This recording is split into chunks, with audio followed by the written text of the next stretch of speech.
हाय everyone. आज हम types of insurance पढ़ेंगे।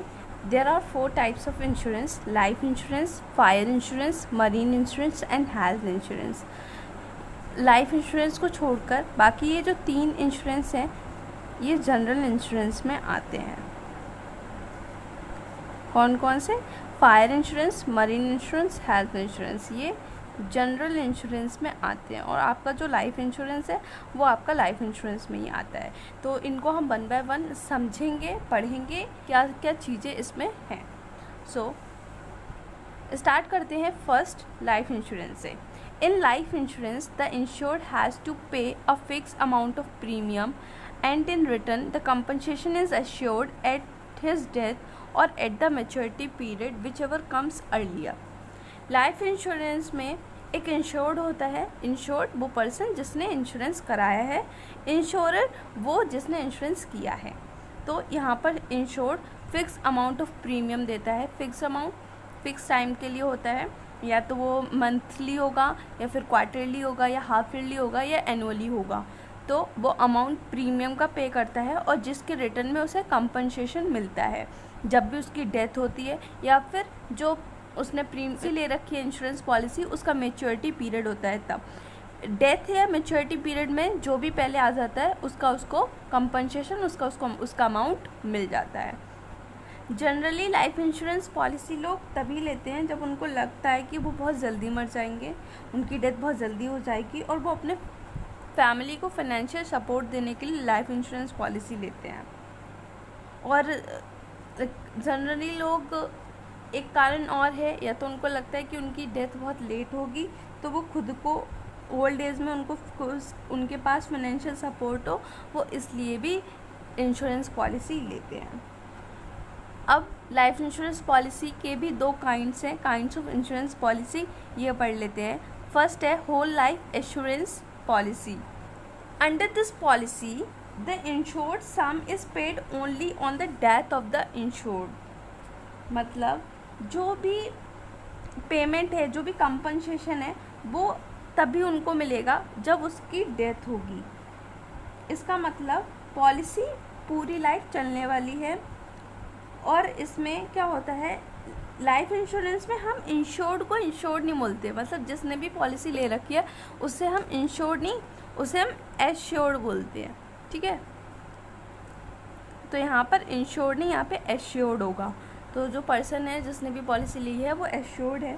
और इसमें क्या होता है कि आपकी जो कंपनसेशन है वो आपको एट द एंड डेथ के बाद ही मिलता है, उससे पहले नहीं मिलता है। पूरी लाइफ ये पॉलिसी चलती रहती है। ये फ़िक्स पीरियड की होती है, से 20 और 30 ईयर्स। लेकिन अगर आपका 20-30 ईयर जो भी है आपने प्रीमियम पेड कर दिया, उसके बाद भी आपको ये अमाउंट नहीं मिलेगा। अमाउंट तभी मिलेगा जब पर्सन की डेथ हो जाएगी। तो इसे होल लाइफ एश्योरेंस पॉलिसी इसीलिए कहते हैं क्योंकि होल लाइफ तक उसका वो चलता रहता है, उसको कंपनसेशन उसकी लाइफ ख़त्म होने के बाद ही मिलता है, डेथ पर। सेकंड आपका आता है इंडोमेंट और life assurance policy. Endowment life insurance policy, इस पॉलिसी के अंदर इंश्योरर पर्टिकुलर अमाउंट इंश्योर करता है, प्रीमियम देता है। और इसमें क्या होता है, या तो पर्सन की डेथ हो जाए या फिर उसका जो पर्टिकुलर एज है उस पर, या फिर एक्सपायरी हो जाती है, जितने टाइम तक था उतने टाइम मैच्योरिटी डेट आ जाए, ये पर्टिकुलर एज होती है कि 60 पर, एट द एज ऑफ 80 या एट द एज ऑफ 60 पर आपको ये अमाउंट मिलेगा। तीनों में से जो भी पहले हो जाता है उस पर उनको अमाउंट मिल जाता है।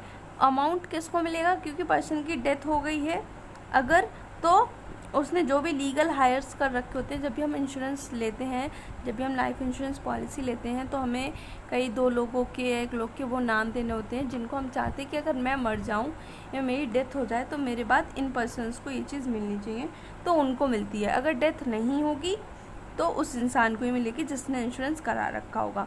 इसमें 3 वजह होती हैं। पहली कि या तो पर्सन की डेथ हो जाए तब उसको मिलेगा उसका कंपनसेशन, या फिर उसका मैच्योरिटी पीरियड आ जाए तब, और थर्ड एक पर्टिकुलर एज जब आ जाए तब। इन तीनों में से जो भी पहले होता है उस पर उनको कंपनसेशन उसका मिल जाता है। तो ये लाइफ इंश्योरेंस पॉलिसी हुआ। अब हम नेक्स्ट पढ़ेंगे fire insurance. It provide protection against the loss और damage by fire, lighting, explosion. Fire means actual fire ignition and it should be accidental, not intentional. Fire insurance हमें against the fire, हम fire से protection लेने के लिए, उससे कोई loss ना हो, उससे कोई डैमेज ना हो, इसलिए हम फायर इंश्योरेंस पॉलिसी लेते हैं। तो इससे लॉस हम किसके अगेंस्ट में लेते हैं? फायर, लाइटिंग, एक्सप्लोजन, ठीक है, इनके लिए लेते हैं।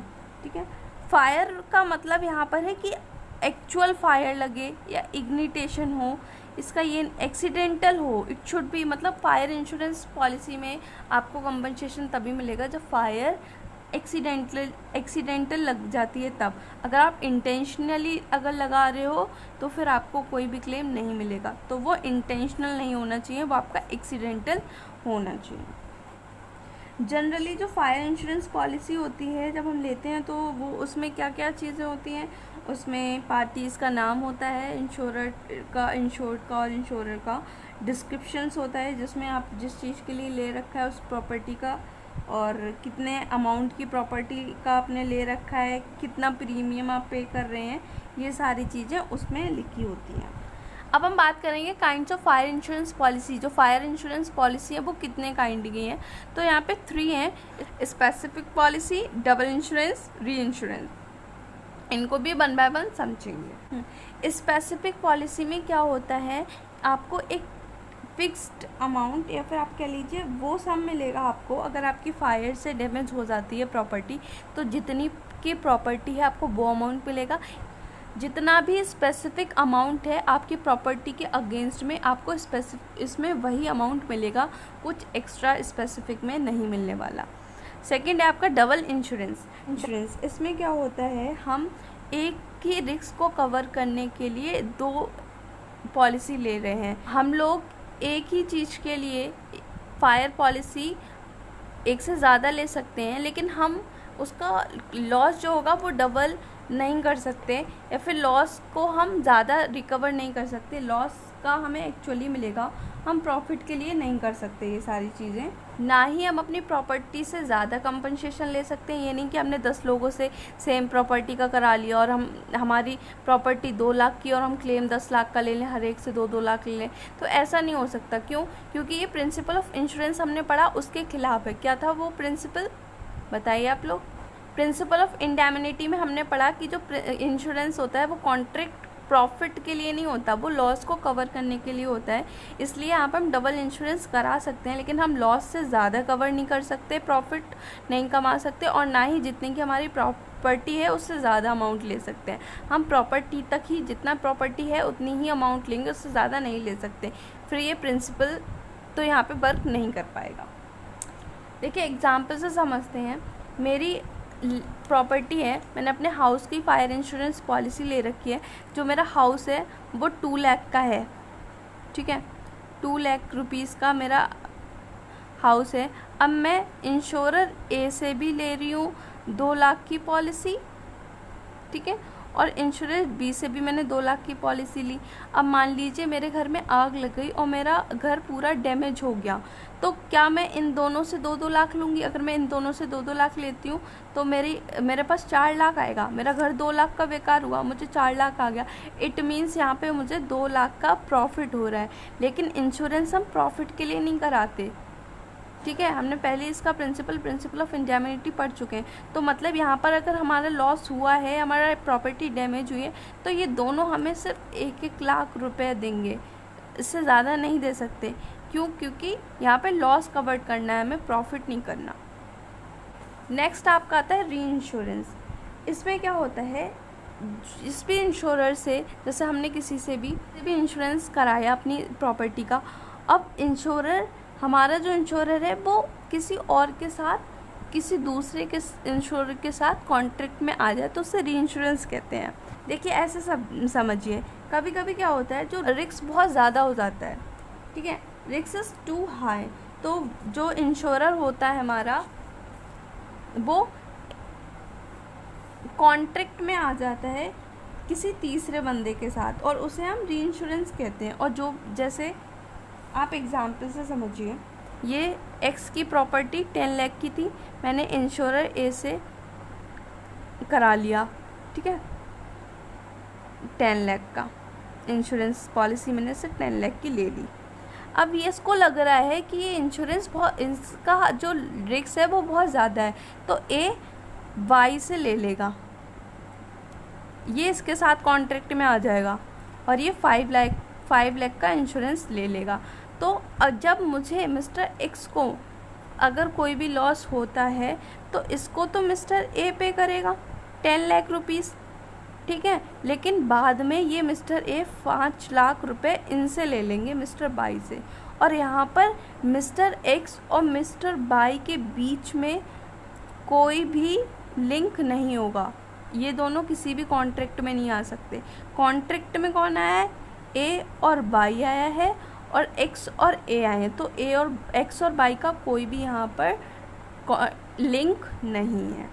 तो इसको जो ये बाई है ये री इंश्योरर हो जाएंगे और जो ए है वो री इंश्योर्ड हो जाएंगे, तो इसे हम री इंश्योरेंस कहते हैं। नेक्स्ट हम पढ़ेंगे marine insurance. A contract of marine insurance can be defined as an arrangement under which the insurer undertake to identify the insured in the manner and to the extent thereby agreed against marine losses. Marine insurance एक contract है,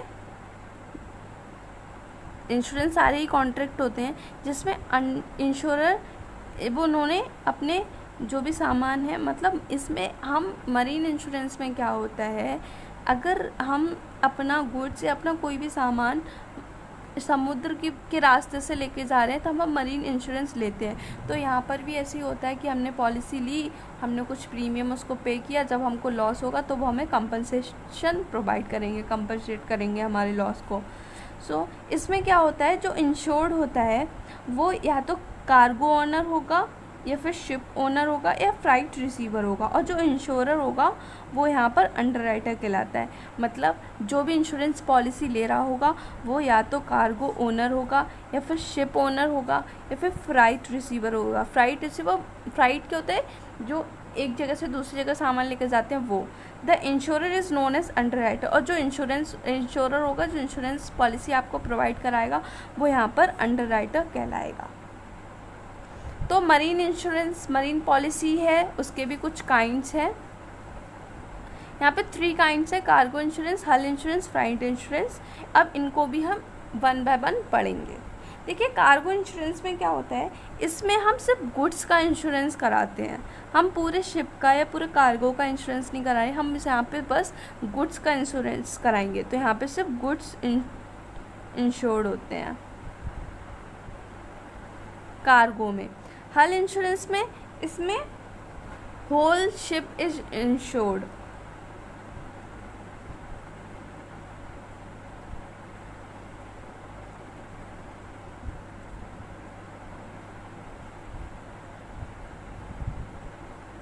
हल insurance में हम पूरे ही ship को insured कराते हैं, मतलब उसमें जो भी इक्विपमेंट्स हैं, उसकी मशीनरी, उसके फर्नीचर, उसका फ्यूल, उसका इंजन, सारी ही चीज़ों का हम इंश्योरेंस कराते हैं। तो अगर हमें कोई भी लॉस हो रहा होगा शिप में, तो जिस भी चीज़ का हो रहा होगा उससे रिलेटेड हमें कंपनसेशन मिल जाएगा, अपने लॉस को हम कवर कर लेंगे। लेकिन कार्गो में सिर्फ हमारी गुड्स इंश्योर्ड होंगी। अगर हमारा शिप भी ख़राब हो जाता है तो उसका हमें कोई भी कंपनसेशन नहीं मिलेगा, हमें बस गुड्स का ही लॉस कवर अप हम कर पाएंगे।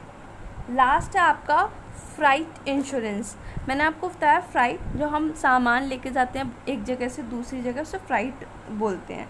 तो इसमें क्या होता है, इसमें हमें प्रोटेक्शन मिलती है against the loss by freight, मतलब सामान इधर एक जगह से दूसरी जगह ले जाने में जो भी लॉस होता है उसमें हमें उस चीज़ से हमें प्रोटेक्शन मिलती है, हमें उसका इंश्योरेंस करवा लेते हैं। तो अगर हमें कोई भी लॉस हो गया सामान को, एक गुड्स को एक जगह से दूसरी जगह ले जाने में, तो वो फ्राइट इंश्योरेंस में कवर अप होगा। लास्ट हमारा जो इंश्योरेंस आता है वो आपका है health insurance. Health insurance provide for payment of medical expenses in case of illness of the insured person and his family. It provide the following types of coverage. Health insurance में क्या होता है, जो भी हमारे मेडिकल एक्सपेंसेस होते हैं जब हम बीमार हो जाते हैं, जिस भी पर्सन ने पॉलिसी ले रखी है वो या उसकी फैमिली में कोई बीमार हो जाता है, तो यहाँ पर हेल्थ इंश्योरेंस हमने जो ले रखा है, जो हमारे मेडिकल एक्सपेंसेस हैं उनके लिए वो हमें पेमेंट करते हैं. It provide the following types of coverage. ये कुछ टाइप की कवरेज प्रोवाइड करते हैं. तो जो types of health insurance policies हैं वो ये हैं.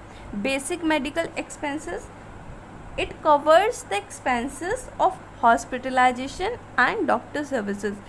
इसमें कुछ मेडिकल एक्सपेंसेस जो बेसिक हैं वो कवर करते हैं. मतलब जो भी एक्सपेंसेस है हमारा हॉस्पिटलाइजेशन का, हमारा रूम का खर्चा हो गया, हमारे बेड का खर्चा हो गया, वो सारा इसके अंदर आता है. और हमारी डॉक्टर सर्विसेज, डॉक्टर की जो सर्विसेज ली है हमने डॉक्टर फी, वो इसमें इंक्लूड होता है.